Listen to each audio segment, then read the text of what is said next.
Indian premier league ఎప్పుడైతే ప్రారంభమైందో అప్పటి నుంచి క్రికెట్ రూపురేఖలే మారిపోయాయి. పుట్టగొడుగుల్లా ఫ్రాంచైజీ క్రికెట్ లీగులు పుట్టుకొచ్చాయి. ఇప్పటికే Caribbean league, big bash league, Pakistan super league లాంటి ఎన్నో టోర్నీలు క్రికెట్ లవర్స్ను అలరిస్తూ ముందుకు సాగుతున్నాయి. తాజాగా మరో కొత్త క్రికెట్ లీగ్ ప్రేక్షకులను అల్లించడానికి వస్తుంది. అంతేకాదండోయ్, ఈ లీగ్లో ఓ టీంను కొనుగోలు చేశారు గ్లోబల్ స్టార్ రామ్ చరణ్. ఈ విషయాన్ని చరణే స్వయంగా సోషల్ మీడియా వేదికగా చెప్పుకొచ్చారు. Indian street premier league T10 2023 పేరిట మరో కొత్త క్రికెట్ లీగ్ ప్రారంభం కాబోతుంది. ఈ లీగ్లో హైదరాబాద్ టీంను కొనుగోలు చేశారు mega power star Ram Charan.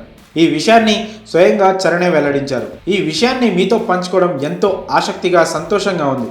Indian street లీగ్లో నేను టీం హైదరాబాద్కు ఓనర్గా ఉన్నందుకు గర్వపడుతున్నాను. గల్లీ క్రికెట్కు వైభవం తీసుకొచ్చేందుకు, సమాజంలో స్ఫూర్తిని పెంపొందించడం కోసం ఈ ISPL తోడ్పడుతుంది.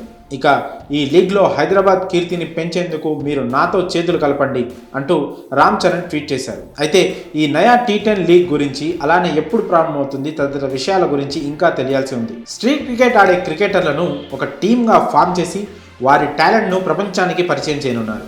హైదరాబాద్, ముంబై, బెంగళూరు, చెన్నై, కోల్కతా, శ్రీనగర్ ఇలా మొత్తం 6 టీంలున్నాయి. ఇందులో హైదరాబాద్ టీంకి మన గ్లోబల్ స్టార్ రామ్ చరణ్ ఓనర్గా ఉన్నారు. మరి రామ్ చరణ్ కొత్త క్రికెట్ టీంను కొనుగోలు చేయడంపై మీ అభిప్రాయాలను కామెంట్స్ రూపంలో తెలియజేయండి.